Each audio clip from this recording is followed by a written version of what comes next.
الحكاية بتبدأ في مقر عصابة خطيرة جدا، وبيكون في راجل عجوز كان بيعمل وشم لقائد العصابة وطلب منه يثبت في مكانه ويبطل حركة، لكن قائد العصابة اتخانق معاه وهدده بالقتل.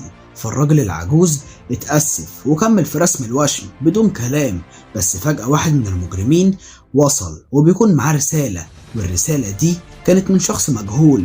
وأول ما فتحوا الرسالة لقوا فيها رمل أسود، ومن هنا الراجل العجوز انصدم بشدة وقال إن هو لما كان شاب كان في شخص وصلته رسالة زي الرسالة دي بالظبط، وأول لما فتحها في نينجا ظهر وبدأ يخلص على الجميع. ده غير إن هو أظهر جرح في وسط صدره علشان يثبت قصته، وطبعا أفراد العصابة محدش فيهم صدقه وفضلوا يتريقوا عليه. لكن فجأة وبدون سابق انذار واحد من أفراد العصابة اتقتل والدنيا كلها ضلمت، فحسوا بالرعب الشديد وأخرجوا أسلحتهم. وفي البداية المجرمين ضربوا نار بدون تفكير بسبب خوفهم الشديد من اللي حصل، ده غير إنهم حاولوا يهربوا، لكن في شخص مجهول قدر يصطادهم واحد ورا واحد زي الحيوانات بالظبط، وقدر إن هو يخلص عليهم كلهم. بس في نهاية الأمر الشخص المجهول كشف نفسه، فبنعرف إن هو مقاتل نينجا سفاح. وطبعا الراجل العجوز ما كانش مصدق عينيه، والنينجا أنهى على حياته قبل ما يطلب النجدة. وبعد كده بتنتقل بينا الأحداث لمركز الشرطة في مدينة برلين، وهناك بنقابل العقيد رايان.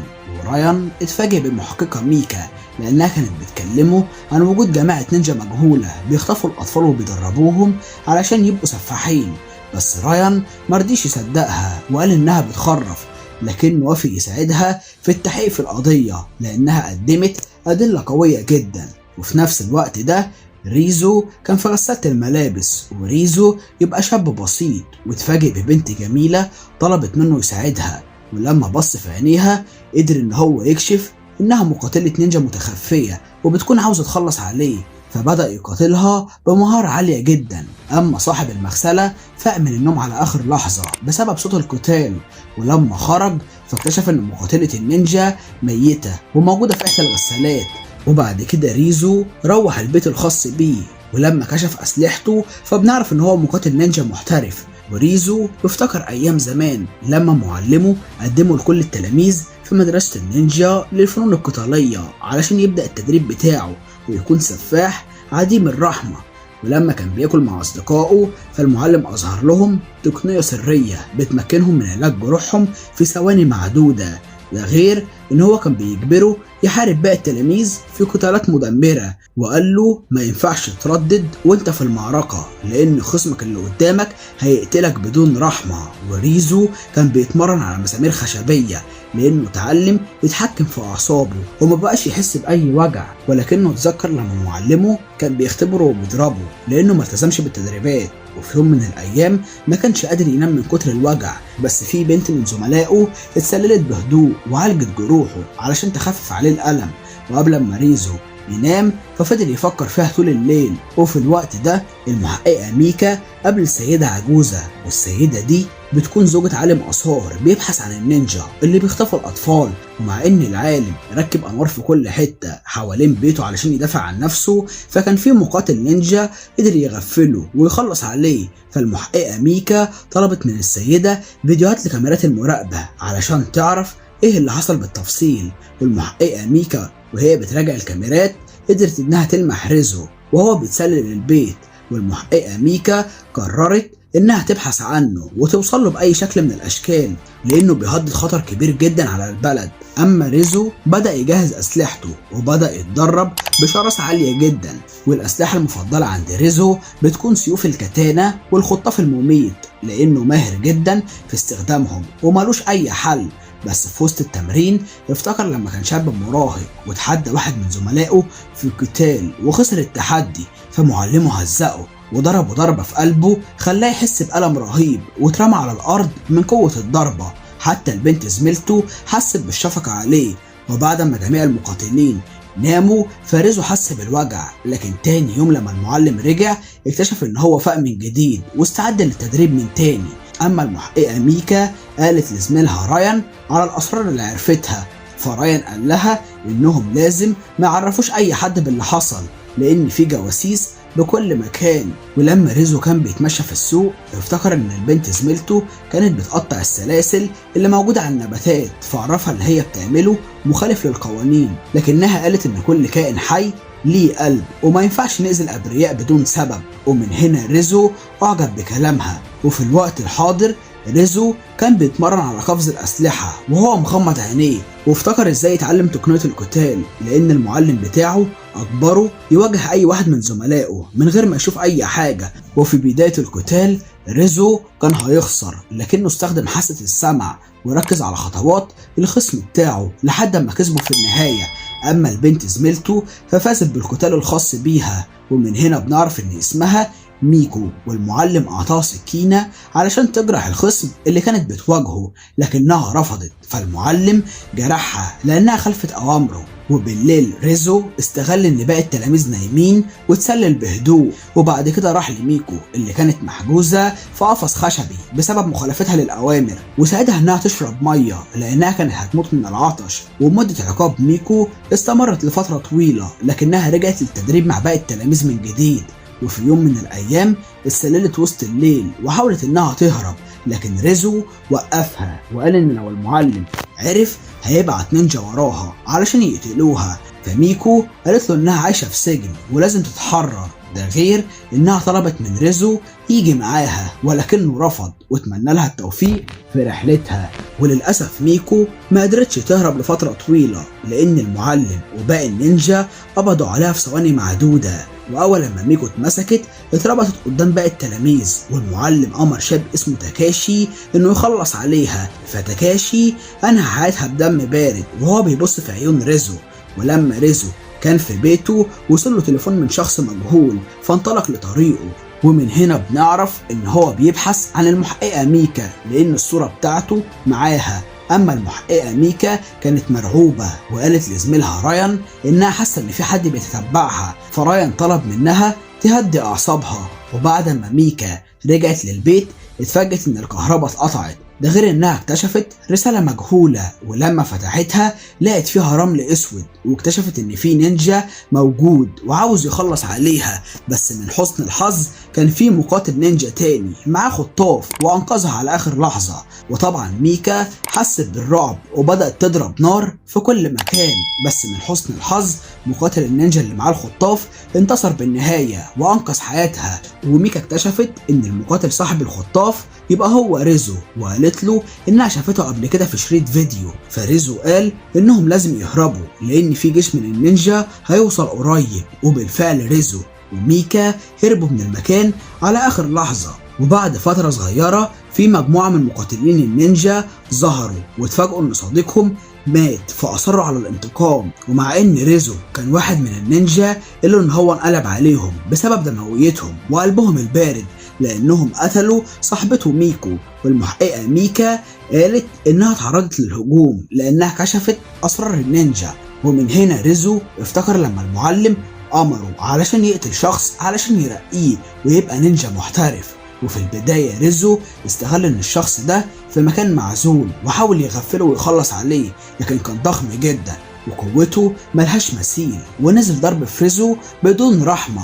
بس من حسن الحظ ريزو اتحمل ضرباته واستمر في القتال معاه لحد ما دمره وانهى حياته تماما. وبعد كده صعد لمبنى عالي جدا، وهناك قابل المعلم بتاعه وباقي النينجا. وفي البداية المعلم حياه وقال ان هو لازم يقتل البنت المسكينة علشان يثبت ولاءه للنينجا. واول لما ريزو شاف البنت اللي هيقتلها فافتكر ميكو وفقد اعصابه، علشان كده هاجم المعلم بتاعه وانقلب على النينجا. وللأسف ريزو كان لوحده والنينجا كان عددهم كتير جدا، ومع ان ريزو قاتل لغاية اخر نفس الا انهم دمروه تماما ووقعوه من اعلى المبنى وسط المية.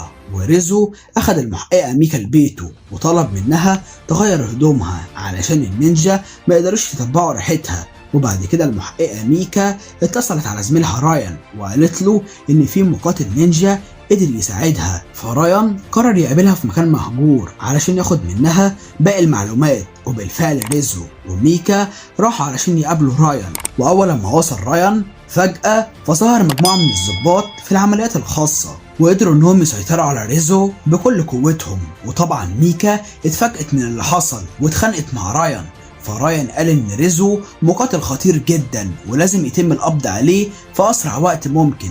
وللاسف ريزو اتمسك واتسجن من الضباط، ومهما ميكا حاولت تقنع رايان يخرجه فكان دايما بيرفض طلبها. ومن هنا ميكا حاولت تشرب ريزو ميه لانه عطشان، فريزو عرفها ان في مجموعه من مقاتلين النينجا هيوصلوا بعد 5 دقايق. فميكا حاولت تبلغ رايان وتحذره من اللي هيحصل، لكن رايان ما صدقهاش وفضل يتريق عليها. بس فجأة وبدون سابق انذار الاضواء كلها ضلمت، ومقاتلين النينجا خرجوا من وسط الظلام وخلصوا على اي حد موجود قدامهم.